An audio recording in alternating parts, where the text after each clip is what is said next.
Howdy, all you delicious people. I'm here today to review The Blob 1988. So, it's kind of interesting to go to the most classic horror film to then just go to the more recent variation of it. I don't know, I just wanted to watch The Blob, but then I was like, well, you know what? I have actually seen like the Steve McQueen version of The Blob, and then I've also seen like this movie, but I saw like the tail end of it. So I'm like, you know what? I want to go and watch like from start to finish this variation of this movie. Like I didn't review the Steve McQueen Blob film, but like eventually I could pretty much look at that one and look at this one, and it looks like this like some scenes are kind of almost one and the same, but then they also try to up the ante with like putting together more visuals where eventually you see like an actual like theater where the blob is to be in and trying to grab people and trying to kill people, and there's certain kind of other like scenes where a woman is to be kind of surrounded by the blob in a phone booth, which is kind of really interesting. And we eventually start to see these kind of like interesting scenes that to eventually play out within this film. And so maybe not every single scene is probably identically like the original, and some people will like certain kind of variations of this film much more so than this one, but hey, whichever. I just had fun with this movie. And like it's interesting to see how eventually this movie also looks like the James Gunn film Slither. There's bits and pieces about this movie that kind of looks very familiar to that. It was really kind of interesting to see how they were to take out the blob in this movie. And I don't know, I would just call this movie just fun.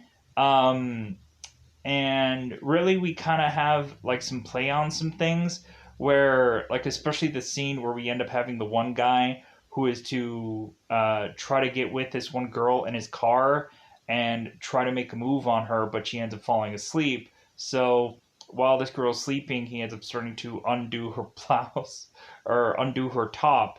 And yeah, like of course we end up having certain guys that are just like, man, I just want to like, could I just cop a feel? Could I just respectively, probably not while a girl is passed out or fallen asleep, but still, uh but pushing on. So uh going into this movie, we also have like an ET kind of moment where eventually we have these like CDC guys who eventually you can see here that are to who are to eventually uh try and contain this blob, but we end up finding out that reasonably they care more about the blob than the people in the town. Where eventually they call the people in the town kind of expendable, and then it's like, oh my god. So it is kind of interesting also to watch this blob movie because there is like a scene or two where I feel like this feels like the movie Chud, like the original Chud movie. Like there's a scene where of course there's like this big truck all of a sudden like being like driven over this man cover and to be held there. I'm like, that's just like Chud. Like they must have just stole this from Chud. I don't remember when Chud exactly came out, but it feels like the tail end of this movie was almost to be seemingly similar to Chud at some points. It was really interesting. Plus also like they end up doing like a sewer scene also with Blob, which I thought was like, man, that's really cool. Um, but yeah, they end up doing a lot of interesting things with the blob in this movie, and I just really enjoyed it. So, with that said, teeing it up, what are you to expect for this movie if you've never heard of the blob in your life? Well, kind of an easy teeing up fashion. So, we have, of course, a meteor that ends up falling down from the sky in almost a very Slither ish like fashion. I wonder where they probably took it from. So, hey, give them credit. They came up with something fun with Slither, so give them credit for that. Don't say that they stole everything or just tiny bits and what. There's only so many ways you can do a film. Anyways, so meteor comes down, and so there is to be an old homeless man who's like, you know what, I gotta poke a stick at this thing. You know what I'm saying? And then all of a sudden, this guy's poking a stick at this thing, and then the thing that he's poking at pokes back, and then goes and like is trying to take off this man's hand, and so eventually that leads to this homeless person eventually going to the hospital, which eventually leads to people getting eaten by the blob, just consumed, really. And then we end up having seemingly one girl who is to be Meg. What a like man, they kind of have the goofiest names for like the characters in this movie. They have Brian Flagg. Wow, that sounds like an exciting name. Meg, Penny, Paul, Taylor, Sheriff, Herb, Geller, Geller. I'm gonna say Geller. Fran, Hewitt, Hewitt. Names, I tell you, names. They're probably the same names as probably some of the people in the original movie, but anyways, so pushing on. So we end up having Kevin Dillon, who is to be Brian Flagg, who is to be the guy that we see in the poster here. Really just this rebel without a cause, who is to seemingly be a motorcyclist who really just likes to continue to fall off his motorcycle through parts of this movie. But then eventually, like, he is to have not really seen the Blob in action, but Meg has. So really, like, Meg is wanting to try and have Flag help her, and Flag is just like, I don't know what you're so like. I don't know what you're so like crazed about, lady, but but then eventually we get to the point when eventually things start popping off, people start dying, and they're like, well, like I guess there really is something out there, and so, but yeah, so eventually we end up getting the movie theater scene, which is just a really cool scene. I really enjoy that part, especially when we have it not be just everybody's rushing out and then the blob is like, oh hey, I'm here. No, like we end up going into the movie theater in the movie like we have a certain kind of showing of some kind of movie, which is kind of blatantly a like Friday the 13th ripoff. So this blob is like consuming and killing people in the theater, in the room. And yeah, I just really enjoyed like that kind of like where we're like not only seeing the blob coming out of somewhere, or the blob coming into somewhere. Like there's actually a kind of an interesting things going on with this blob character. So, and then of course they have to figure out a way in a very freezing or winter or snow like way to take this thing down. And so they kind of set this up that that this is to get to October territory, even though it's to be in a very hot kind of place. It seems that we're like kind of gearing up bizarrely for winter in this movie, and they say it's October, but it doesn't like I don't quite buy that they're eventually going to transition into a summertime here, but I guess really that's what the snow machine eventually is, I guess, for. So with that said, yeah, let's go on into that double five time territory. Let's just go into spoil this movie. So let's go into spoiler time. Spoiler time. It's about that time we can do spoil this movie. So like let's go into the we have no wait, let's focus on the high school stuff. Let's focus on the very beginning of this film. So it seems that we have a guy named Paul Taylor, and we also have a guy named Scott, who are to be these like football athlete guys. And so Paul is to, I guess, go on to this football game, and he's gonna try and score a touchdown or whatever. But he ends up getting tackled off to the side, where he ends up meeting Meg, this cheerleader, and he ends up asking her out because it seems that he really likes her. And one of the other football guys is like, "Hey man, you should ask her out." And so when Paul ends up getting knocked on his batucus on his butt, basically and he's kind of seeing like Tweety birds. Like that's because he's like, because he's just kind of disoriented. He ends up asking her out, like, "Hey, you doing anything tonight?" So, uh, so eventually after school, both Paul and his friend Scott uh, are to eventually go to this pharmacy, and so Scott goes off and is to order up some protection, some condoms, and the pharmacist is asking like ribbed or original. And so all of a sudden the priest ends up coming in and he's like, "Oh, hey, yes, Scott, I haven't seen you in church lately. What's going on?" And so all of a sudden the pharmacist mentioned about like the protection, and so the reverend is like, "Really?" Like, ah. But then Scott ends up kind of pushing it off that it's like, "Oh, well, no. Like, it's for my friend Paul. Like, he was just shy about coming in here, and so like I thought I'd be a good friend and just like buy these things for him." And so like the pharmacist is like, "Well, he can't pay for these things either." And so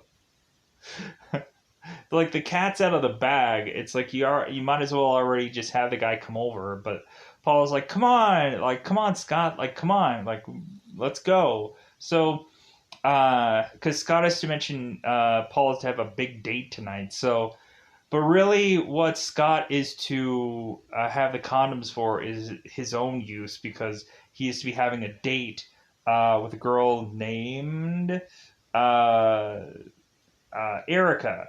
Of course, a girl that I've seen in a number of other movies. Like I know she was in like the Beverly Hillbillies like movie as the girl in there, and I know she was in like some other kind of stuff also. But pushing on, so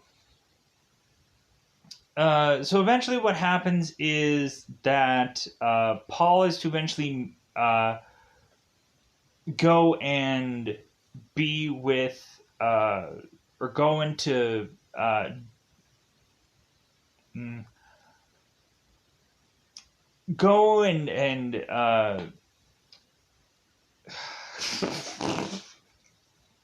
good God. Um, Paul goes to Meg's home, and so supposedly Meg's younger brother is to try and to sneak into an R-rated movie, and Meg's mother is to tell like her young son, it's like, "You're not going to go into this rated R movie."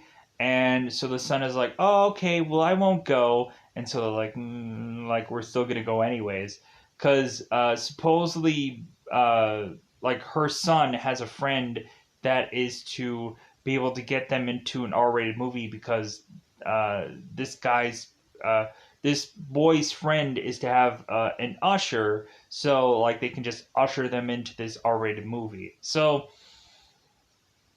Uh, so eventually Meg is to introduce Paul to her parents, and coincidentally we end up finding out that Meg's father is actually the pharmacist, and so the pharmacist is like, "Oh, like you, like ribbed." And so uh, what ends up happening is like I guess Paul didn't like make a very good impression, but like hey, like when we're really looking at it, it's like it was all just a misunderstanding. So let's push on. So a meteor is to go on and crash into Earth, and so speaking of crash, we had Brian Flagg who was to go and try to rev his engine of his motorcycle to go over this bridge that has this huge gap between it. And so Flagg is going to try and jump this bridge to make it to the other part of the bridge. And so, right as he was going to try and make this jump, eventually his motorcycle had died off. And so Flagg ends up going and like sliding and like falling in between the bridge, and like we end up seeing some homeless guy who's like ha ha ha ha, and so he's going and taking out these beer cans and tossing them into some garbage can and walking off. So Flagg is to go off to this mechanic and see if he can borrow some sockets and some stuff to try and fix his motorcycle. And so the mechanic there is to mention that he is to be prepping for like a ton of vehicles to go out to be preparing for winter. And Flagg is just like, well, like, don't you guys have plenty of time before like that all is to really just get out? And so like, hey man, like, you don't know when we're gonna actually get some snow here. And so Brian, to make up for the fact that he's going and borrowing these tools, Flagg is to say like, okay, well, like I'll go and maybe like during the weekend, like I'll go and I'll help you out. And the mechanic is like, okay, then I'll let you borrow these parts, or I'll let you borrow these tools, but you better give me every single bit of those tools back. And Flagg is like, okay, sure, will do. So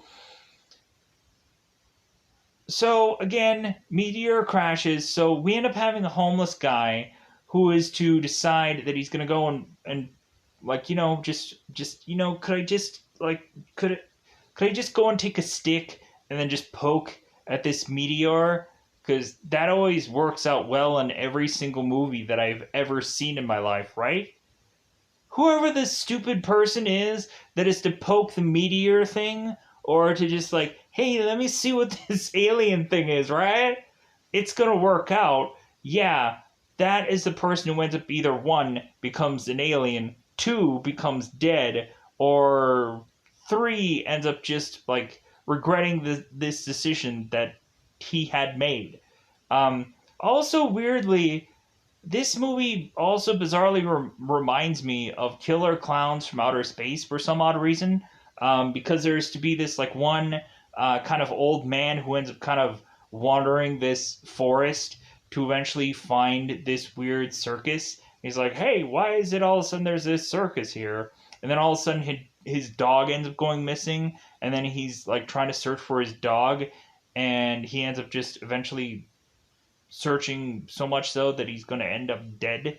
So, but anyways, pushing on. So what eventually happens is this guy is poking, of course, something that he should not, and so all of a sudden, off the end of this stick is to be this blob, and so this blob all of a sudden latches onto this guy's hand. So Flagg is now going back for his motorcycle, and so all of a sudden, we end up seeing Paul in his car and Meg just kind of driving off to go to their date.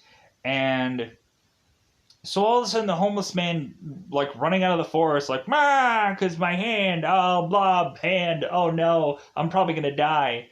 So Paul ends up crashing into this homeless man, and like Flagg is kind of like right behind them, like running out of this forest with this homeless man. And so all of a sudden now Paul is like scrambling to get this homeless man into the back of his car, and now Paul is wanting Flagg to kind of come along, because he was kind of a witness to all this. And then Flag was like, well, yeah, maybe I should come along because maybe you're going to blame me for all this. So, like, I want to make sure that you're just going to, like, say, say the story right and just don't involve me because, like, it seems like we have Flag who's to be, like, the, like, if you're going to blame anybody for a murder, you might as well blame Flag, right? Because it seems like he's like the most punkish character out of this whole entire town. So what ends up happening is Flag, Meg, Paul, and Homeless Man all make their way to this hospital, and what ends up happening is that they end up seeing this guy, and so Paul is filling out all this paperwork, and now he's like telling like Meg, it's like, well, like I bet this is like your favorite first ever first date, right? And Meg is like, you know what, it's fine, like it's okay. So what eventually happens is that uh, Paul is to eventually go and look at the homeless man to all of a sudden see that his neck is like bubbling up and that his eyes are white. And so Paul scrambles to go and find this doctor. And so this doctor is to go and uh, like push this sheet from down off of this man to find out that the bottom half of this guy is now missing. And so the doctor's like, oh my God, like this is crazy. So all of a sudden, what ends up happening is that Paul ends up getting attacked by this blob and grabbed. And so eventually, Meg is to eventually see Paul getting killed, and there's nothing she can do. She ends up trying to grab his hand, but like his hand just ends up getting like freaking like dropped off to where like Meg ends up like smacking against this wall, and she ends up getting knocked unconscious, and the blob just ends up like rolling away or sliming away. Let's just say so. Uh, so eventually we get the sheriff and the deputy and the whatever on the horn, and so Meg ends up telling him what happened, but like the sheriff really just can't believe this story, just because it's like, I'm sorry, there has to be a real reasonable explanation for this. So, and they just write Meg off as being hysterical. Uh, so eventually, what is to happen is that Meg is to go on home, and like we also have this one spot where the sheriff, before like all this is to kick off, because it was after like the homecoming game or whatever this was.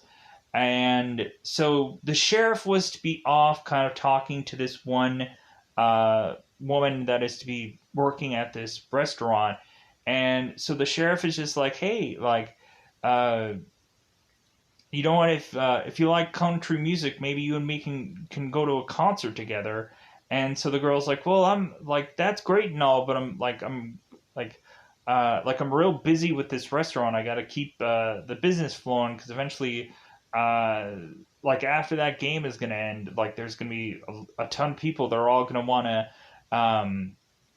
just get meals and stuff like that, because it's like after game rush or whatever. So all of a sudden, the sheriff is to try and give this girl like his phone number, and like on her receipt to the sheriff, she writes that she's going to be off around 11. So he's like, like maybe I can get some of that. You know what I'm saying? Maybe I could get a slice of that pie to go, if you know what I'm saying. So, so let's go on and let's go and talk about Scott. So Scott is to be a guy who's trying to get this girl called Erica, and so it seems like he's going about this in a very shady like way. because he is to be in this car and he's like consistently making alcoholic drinks for her, and he ends up giving her this class ring of his, and like he thinks that he can kind of go all the way with her because it's like, well, hey honey, like I give you my class ring, like this means that like shouldn't that mean something? And so when this girl is to be like having her drink emptied, like Scott goes off and like, okay, I'll refill this. And so all of a sudden in the trunk of this guy's car, he has this like weird like thing of drinks and alcohol and whatever. But he also has like a box of just all of these like fake class rings, and like really just to show like how much of a piece of garbage that this guy is, that he's so freaking shady. So while Scott is to go on and just be mixing away his drinks and whichever, the Blob is to make its way into this car to basically kill Erica without Scott realizing this. So what ends up happening is Scott is to make it back into the car, not realizing that Erica is soon not really going to be legitimately Erica. So Scott goes on and is to like think everything is going on as normal. So like Scott is to see that like Erica is to technically be sleeping. But here's the thing, like I'm not really seeing her breathing either. So Scott goes and is to start to unbutton her top because he's like, well, hey, like, you know what? It's really hot out here. Maybe you need to cool down. Maybe. So he just starts unbuttoning her top and unbuttoning her top more and more and more. And so he ends up just putting his hand into her top to eventually realize that all of a sudden the Blob has gone and grabbed his hand that he had put in there. And then all of a sudden, basically this face is to smoosh inside of itself, and all of a sudden every piece of this woman is now to be the Blob and uh, attack Scott and kill him with inside this vehicle, which I was like, oh wow, like this is a really cool kind of jump scare-ish like part, I guess. But I really liked how they put this together. So, so the next thing. So eventually, what is to happen is that the sheriff and the deputy, because Flag was at the scene of the crime, where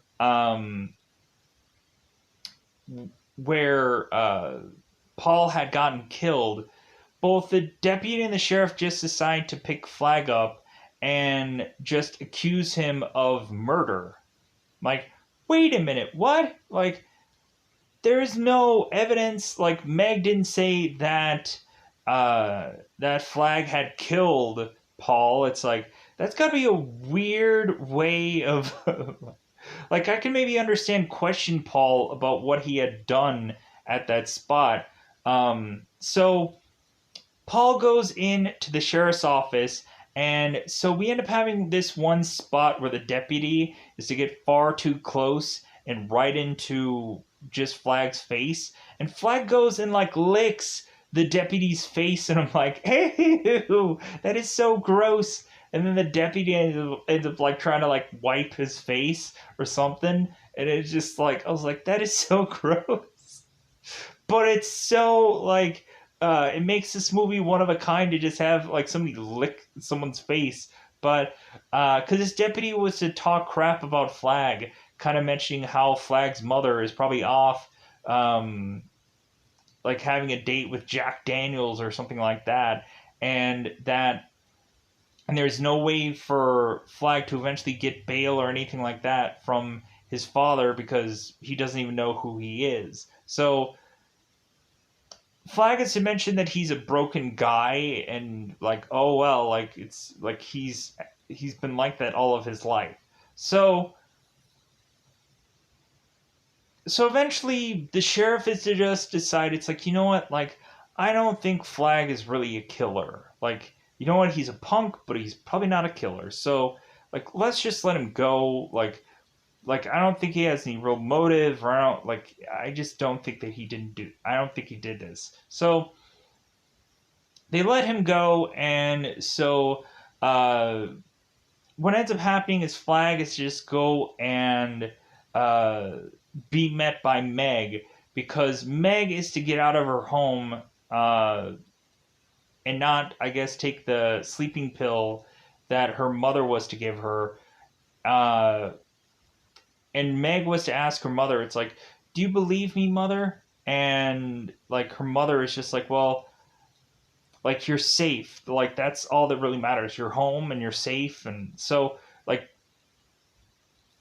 her mother is just kind of telling Meg just go to bed, and Meg just decides to sneak out instead. So Meg goes off to try and go and meet with Flag, because Meg is thinking that Flag is probably the only guy that would probably believe her, or like Flag had quite possibly seen something from this whole event, and so Meg is going to Flag and just be like, "You're gonna help me with this. You're gonna figure out how we can deal with this and how to kill this." And Flag is like I don't have to do anything. Dude, I'm not the hero of this situation, but like we have Meg who's kind of like cursing and all kinds of things, because like Flag is just going off to just go and try to get a meal, and like we rarely had Meg who had like a credit card to try and bail Flag out of like prison, or the sheriff's office, but Flag was like, "Dude, I don't think that they could have taken a credit card to just to for bail. I don't think that works that way." So, but anyways, they go to this restaurant, and so what ends up happening is evidently they don't have anything but like sandwiches and whatever, because like I guess the oven had been shut off for the night. So, uh,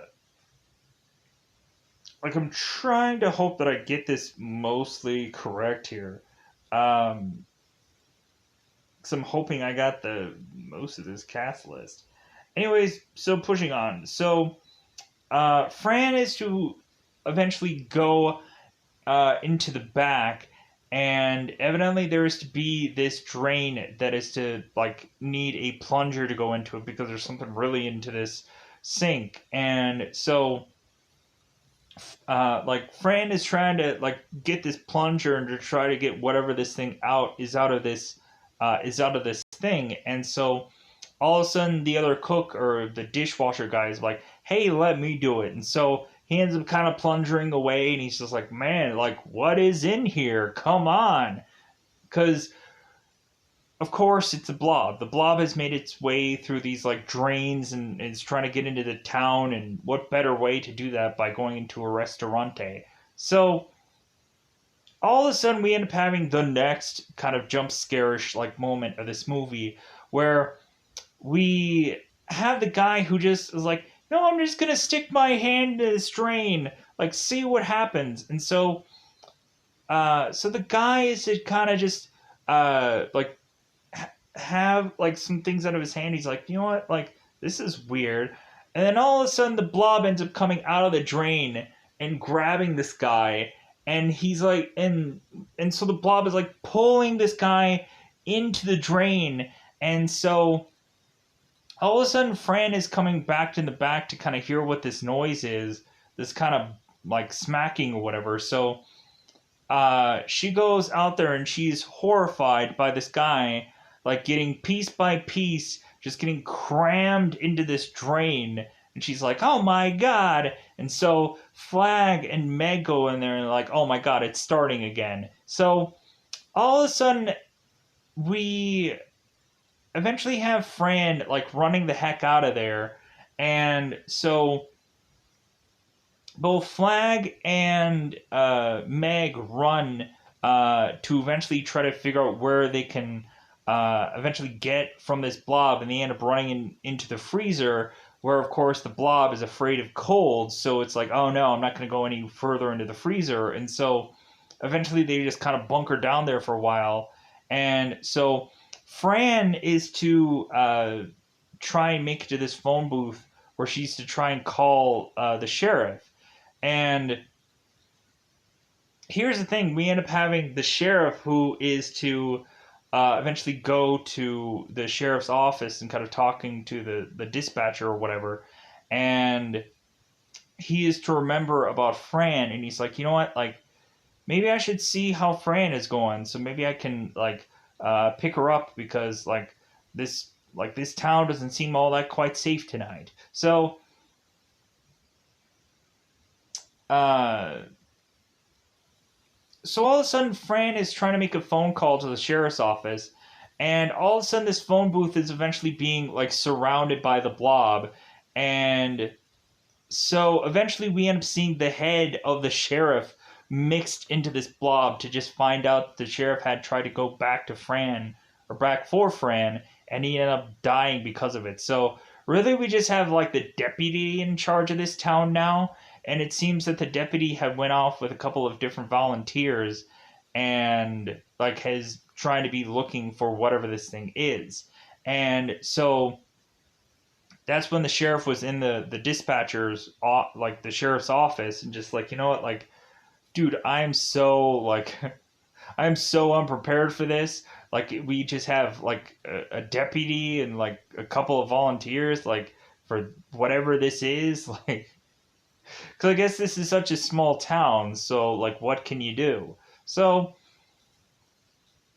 what ends up happening with Fran in this phone booth is eventually like more and more this Blob tries to like slowly but surely get in, but then eventually it crushes so hard against this glass that it basically like crushes the glass and Fran inside the phone booth and kills her, sadly enough. So now that just leaves us back to both Flag and Meg. So they're in the ice box just kind of chilling it out. Why did I have to make a cold pun? So, of course, Flag has to realize that Meg is cold, and so he's trying to be a gentleman. And he's like, no, like my coat is only for me. No, Flag ends up going and tossing his coat onto Meg. And you know what would have been really funny if Meg would have complained about the coat. Like this coat sucks. This doesn't keep me cold at all. I'm like, well, like I at least was a gentleman. So I think they've waited out the Blob long enough. So they head out of the freezer, and so Flag goes and grabs a weapon that would not make any rational sense to say that this hook deal is eventually going to be a weapon that's going to really ward off this Blob thing. But I don't know, I guess it was some kind of sharp instrument of sorts that was eventually going to maybe like try to slice up the Blob. I don't know, that was so weird. But so eventually Flag is to trade his hook for a brick because Meg was to mention that the front door of this restaurante was to be locked, and so Flag is like, well, I got a brick, so that's to unlock this thing. And so they get out of the restaurant, and so eventually what is to happen is that like I want to try to like perfectly like get this all out. And yeah, so what eventually happens in this movie is we eventually have there be like this CDC people that are to be in these kind of like costumes like this and little like kind of like space costumes. So uh, we have both uh, Flag and Meg, who are to eventually go back to where the meteor happened. And so eventually, when they end up going back there, they end up meeting these like CDC kind of people who are kind of quarantining this whole thing off. And they're to mention that what could have quite possibly gotten released out into this place could have quite possibly been a germ of some kind. And so they're going to try and quarantine the whole town off. And so they take both Flag and Meg and put them into a van to try and usher them off to probably like the town square or something like that, so that way they can kind of quarantine this town off. So Flag is just be like, you know what, like I'm really not buying this whole thing, and like I think, or like so. Like Flag was to just be like, you know what, I'm just gonna go and get my bike and like try to just get the heck out of here, like because he's not really believing these guys, and so Meg is just to realize, like, well, like I have family, like, and Flag doesn't, and so like um, that's real reason why Flag is just to run off on his own, and Meg is like, well, yeah, of course you're gonna run off on your own because like that's all you're good for, that's all you're known for is just running off. So Meg goes back into town to try to find her family at this like town square, and so Flag ends up going off to go back to find his bike, but when he ends up going and finding his bike, he is to also hear the kind of CDC guys talking, and so they end up mentioning that evidently this meteor was supposedly man-made, and that like they didn't plan for, I guess, this meteor to go uh and like do the thing of which that it did, but they're like, hey man, like we're gonna uh like this thing, like we now, like we're gonna now try and trap this thing or contain this thing, because if anything this is gonna be like the perfect weapon to eventually release on our enemies. So like they're thinking of this in like the grand scheme of things, where it's like, hey, if we ever have a world war or something, like we can just release this blob out to our enemies and wipe them all out. So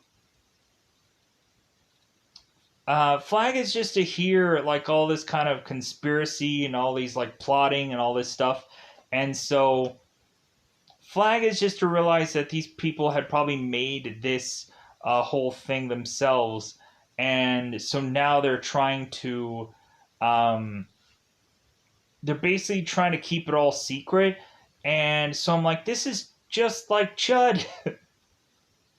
Like this part feels so much like Chud, because we end up having like the CDC people in Chud, um, like trying to also kind of keep this hush hush too, until like they can't keep it hush hush anymore, because eventually Flag is to like tell everyone in town their secret eventually. So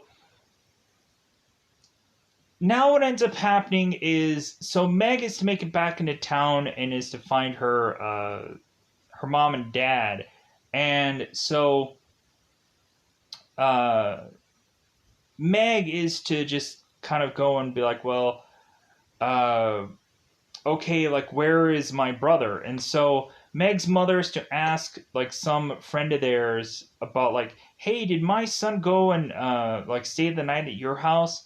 And the girl's like, well, no. And so it's like, my son supposedly said that um, that he was hanging out at your house. And it's like, oh crap. So uh like Meg's mother is to probably she's to mention, it's like, well, they must have went to that movie like because I told them not to. So so we end up having these two boys end up going to this movie, this rated R film, and so we end up having this couple going in this movie. They end up making out, and all of a sudden, the one guy is to see this guy kind of like going and doing like some gardening or some like hedge cutting, and so all of a sudden the guy ends up spotting that this gardener all of a sudden has this hockey mask, and so the guy is to mention it's like, wow, like this this doesn't seem like hockey season. And so all of a sudden the gardener all of a sudden just starts to attack this couple, and so we consistently have this guy who is ruining the movie for these kids and mentioning every single thing that's going to happen next in this film. And so eventually we just get to the where like the kid just gets so irritated with this guy to try and shut him up. So let's go and talk about the movie Projectionist. This one guy. So we have this guy who is to all of a sudden uh, be going onto this intercom to complain about this air conditioning not be on, and like the people are just like, hey man, the air conditioning's on like full blast. And so he's like, I don't think so, there's no air coming through here, like it's getting really hot. So um, this projectionist ends up having another guy come in there to just kind of fix things. And so what ends up happening is this projectionist ends up opening this vent and poking his head into it to eventually get killed by the blob. So this other worker ends up coming into the projection room, and he is just kind of look around and just be like, okay, where'd the other guy go? And so all of a sudden he is to eventually get these little like driblets falling onto the ground. And so this guy is looking up to see the projectionist is like has basically been consumed by this blob, and he will too. So all of a sudden, again, this one guy is to consistently just kind of mention what everything is going on in this movie, and the kid is just like, you know what, like I can't take it anymore. I just gotta like give this guy like a piece of my mind or something like that to just hush him up or something. So all of a sudden, the blob ends up going and grabbing this guy and killing him off, and so now, like basically from both the very back of this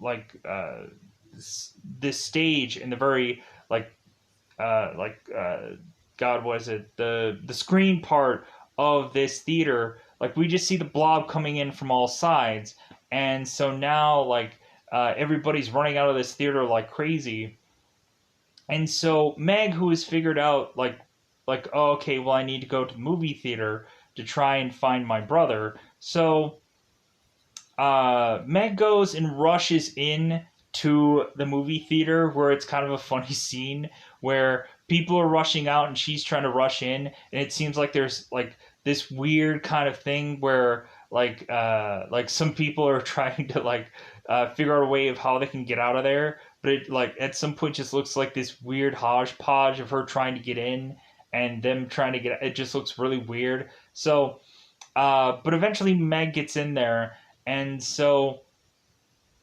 eventually Meg is like shouting for her brother, and eventually she ends up trying to go and pick up some bodies to hope that she can eventually grab some people who are still alive, but some people are just kind of half eaten by the blob. So eventually Meg does find her brother and her brother's friend, and so they run off. So the best course of action that they end up having to forcibly do is that they end up having to go into the sewer, because the blob was kind of backing them into a corner to where they had to forcibly go into this manhole to go into the sewer. So and I was like, man, this feels like Jason Takes Manhattan. So they end up just trying to like trudge through this sewer because there's a lot of water in here. And so we uh we end up finding out that the CDC had figured out, or the kind of quarantine guys had figured out that like the blob is heading into the sewer, and they're like, great, like we can easily just seal all that off now and be able to contain it there. I'm like, this is like Chud. Anyways, so what eventually ends up happening is that uh like Meg and the two boys end up further going on into the sewer, and eventually so do these hazmat suit guys. So eventually the hazmat suit guys just have a bunch of like machine guns, and I'm like, what is that gonna do to a freaking blob? Like, you guys need to have like freaking like bazookas, or like something that's really gonna hurt this thing, like a machine gun. Like, God, these people are stupid. So, or they should have known, like, either have like flamethrowers like Chud did, or like have like they should have come up with some kind of freezing gun. They should have come up with the freezing. They should have realized what the weakness of this thing was, but really it came to that, like, uh, we had both Flag and Meg having to figure out what the weakness of this thing was, because the hazmat suit guys couldn't figure that out because they're stupid. Anyways, uh, so eventually Meg is going through this sewer, and all of a sudden, eventually what ends up happening is Meg is to mention to the kids, is like, hey, like, just don't look at the rat. And the kids are like, what rat? And it's like, yeah, because the rat's gone, because the blob has consumed this rat. And so now they realize that the blob is somehow in the sewer, but they can't really all that well tell. So they start going and racing up these pipes of this sewer to eventually get to this one uh, kind of spot that it seems that a one kid can like squeeze out of this one kind of gap. And here is the one horrific thing about this Blob movie. So all of a sudden, the one kid is to uh, eventually fall into the water, and like Meg jumps in to try and save the kid, and she like can't figure out what it is or where this kid is. All of a sudden we end up seeing that the blob is consuming this kid, and this kid is like, ah, and now he's all like decayed and whatever from the blob eating the kid. And I'm like, the blob killed the kid. How could you, Blob? That is the worst thing that this thing could have ever done. It killed a kid. So Meg is going off and trying to go into the rungs of these pipes to try to make it into this little gap thing, like her brother did. This little kind of thing that has these kind of like, you have to really kind of squeeze in there. And so Meg is not small enough to fit through this thing, and so Meg is just like, get out of here, kid. Like, get out of here, my brother. Like, get the heck out of here, and try to make it to mom and dad. And so what eventually happens is that the hazmat dudes eventually come in there, and so Blob like starts a chase after them, and so that leads Meg to eventually find this one like spot where she is to eventually be able to kind of easily be able to have this like kind of incline kind of thing, but she can eventually make it um, to safety. And coincidentally, like the blob is making its way back to where Meg is, and I'm like, wait a minute, like where Meg is, and she's trying to forcefully try and like make her way up this incline of a thing, where like it's kind of a steep thing. I'm like, I'm sorry, like I don't see like this woman easily making it up this thing Like, especially the way that she attacks it, I'm like, there's no way, like, this girl can easily make it up this thing. Like, I've had, like, stuff like that before where I've had to just kind of really, like, clutch, like, the sides of a thing like that to try to make my way up there. And this girl is just free-handing it and just kind of quickly just, like, and I'm like, and this is also a thing that's wet. I don't buy that at all. Like, she had to have had some kind of stickum or some kind of something on her hands and feet. Like, I just don't buy that this woman, like, easily just made it up this thing. But check it out in the movie because you'll understand what I mean. Like, there's no way that she, like, without hugging onto some side or something, that she makes it up there that quickly. I just don't buy that. Like, I think that they should have just easily removed that scene because I don't buy the credibility of that one scene. But that's just me. So all of a sudden, conveniently, Flag is at the very top of where Meg is to climb up to. So Flag ends up like helping Meg out of this, and so they end up just starting to they get onto this motorcycle that I guess is in this sewer now, and so they end up just kind of like driving through the sewer, and so what eventually ends up happening is that uh, like Flag ends up seeing this part of this blob, and so he ends up driving the motorcycle so quickly. Then he ends up he kind of like curves over the blob. Like if I'm like where the blob is, like and I'm like Flag is to just drive his motorcycle. And like, of course, this is like a sewer thing, so it's kind of so he ends up kind of just perfectly like driving like around to where like the blob doesn't get to them. Like he ends up driving fast enough, which I thought was cool. So eventually, both Flag and Meg are to eventually make it to find a hazmat guy who seems to be the only one left out of all these hazmat guys. And so he weirdly has this like bazooka in the back of his like little backpack thing. So eventually the one hazmat guy is to show both of these two characters like a kind of manhole thing that's uncovered so that way they can kind of climb up and get out of there. But conveniently,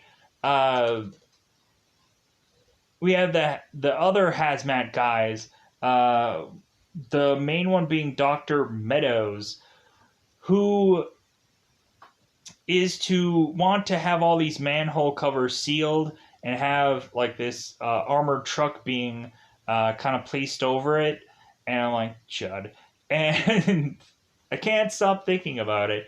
So if you've never seen the movie Chud, you're missing out. That actually is a really fun movie. I enjoy it. Cannibalistic humanoid underground dwellers just brings back memories. Uh, so what ends up happening is since this hazmat guy is to have this bazooka, Flag figures that all he needs to do is just to shoot off this bazooka, and the manhole cover as well as the truck that's on top of it will just go flying, and then they'll be able to get the heck out of there, which they do.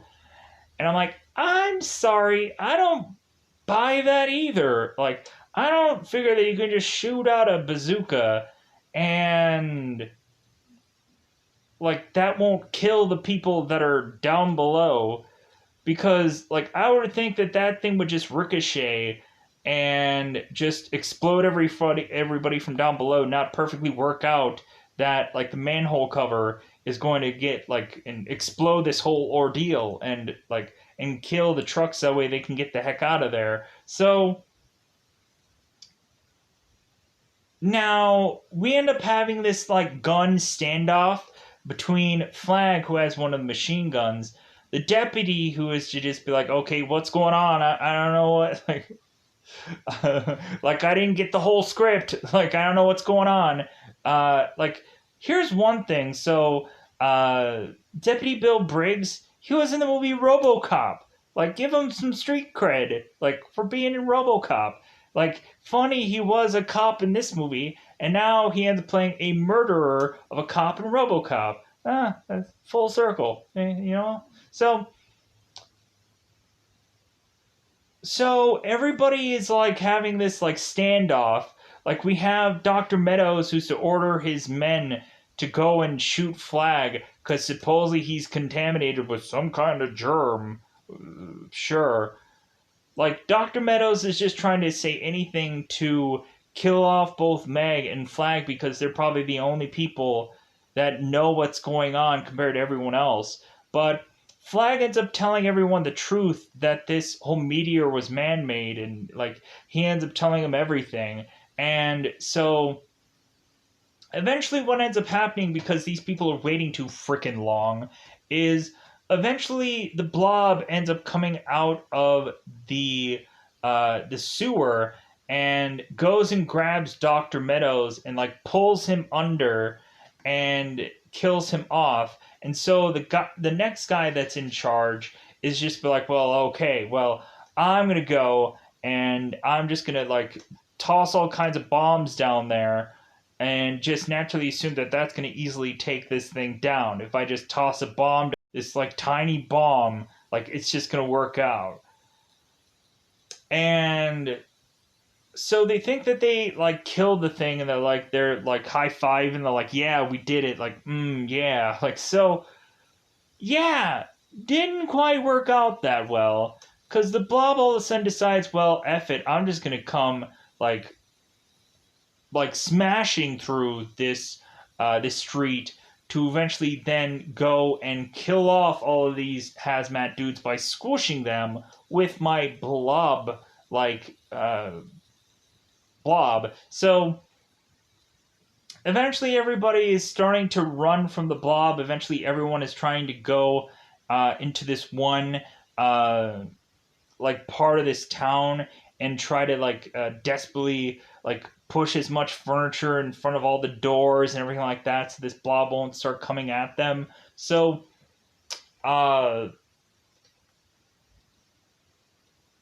what happens is uh the reverend or the priest ends up getting caught in a an explosion that because one of these guys had a flamethrower to try to go up against the Blob, but the Blob easily killed this guy off to where he just burst into flames, and so all of a sudden the Reverend ended up getting hit with some of those flames, and so then like Meg ends up using this fire extinguisher to try to douse this preacher out, and then she ends up just kind of dousing this Blob with this fire extinguisher, and then she's like, oh yeah, like the Blob, it hates cold because if anything, we were in the freezer before, and like it really just avoided it. So like now we figured it out. The weapon is the fire extinguisher. So everybody get all the fire extinguishers that you can, bunker down in this one place,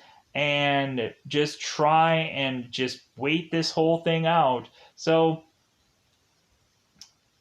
Flag ends up going off to that mechanic place to eventually go and get that machine that is to be like a snowmaker that has this like plow in front of it. So Flag runs off to go and get that, and so we just end up having these people just kind of waiting it out and trying to use all these fire extinguishers to try and ford off the Blob, but we end up having the deputy that's trying to like push this like kind of bookcase to try to block the Blob from getting to these people.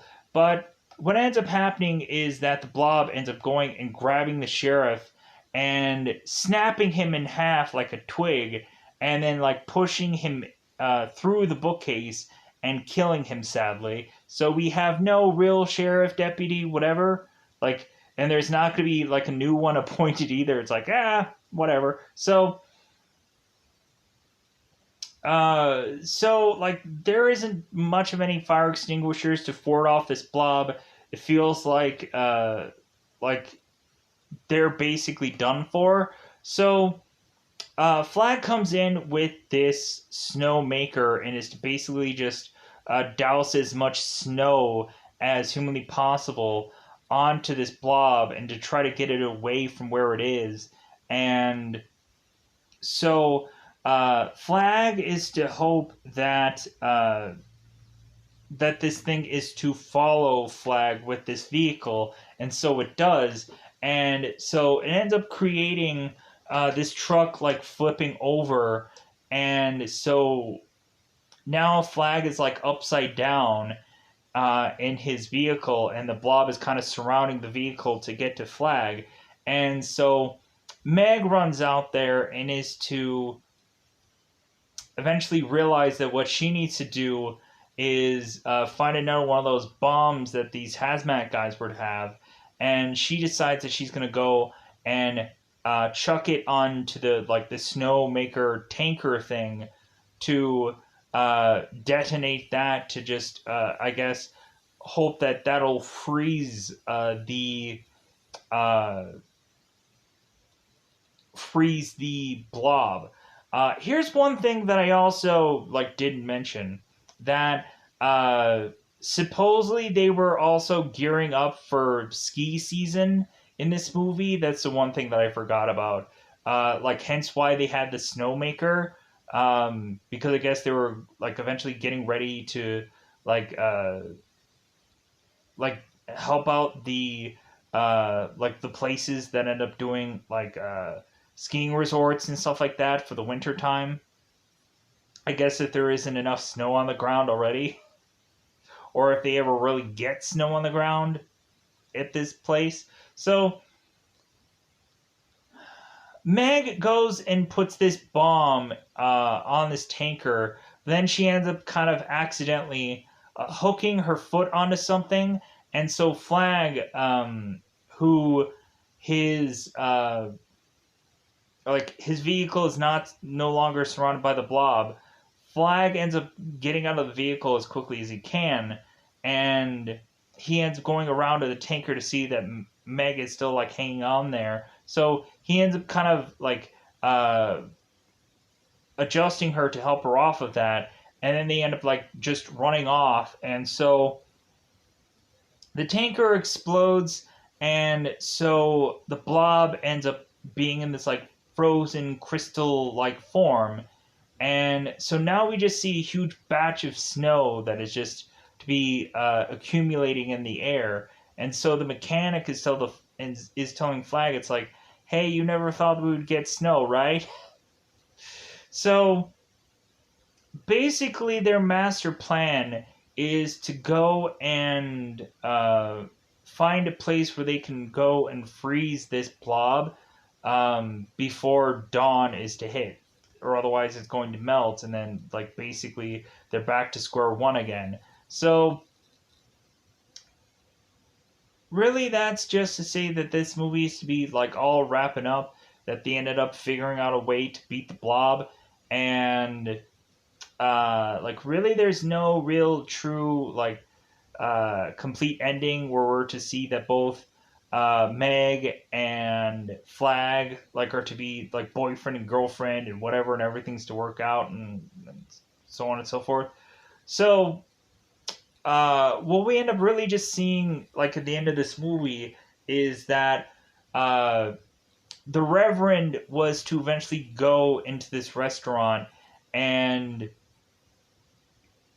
to have found little pieces of blob in this freezer, and so he ended up putting it in this little container. And so the Reverend is to go on and be in this this tent that is to be kind of doing this sermon.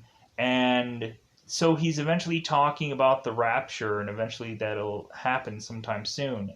And so after the Reverend is to do his sermon, he ends up going back off in the backstage, and one of the women come in there, and so the old lady is to ask the Reverend, it's like, well, hey, you mentioned something about a rapture. When exactly is that going to happen?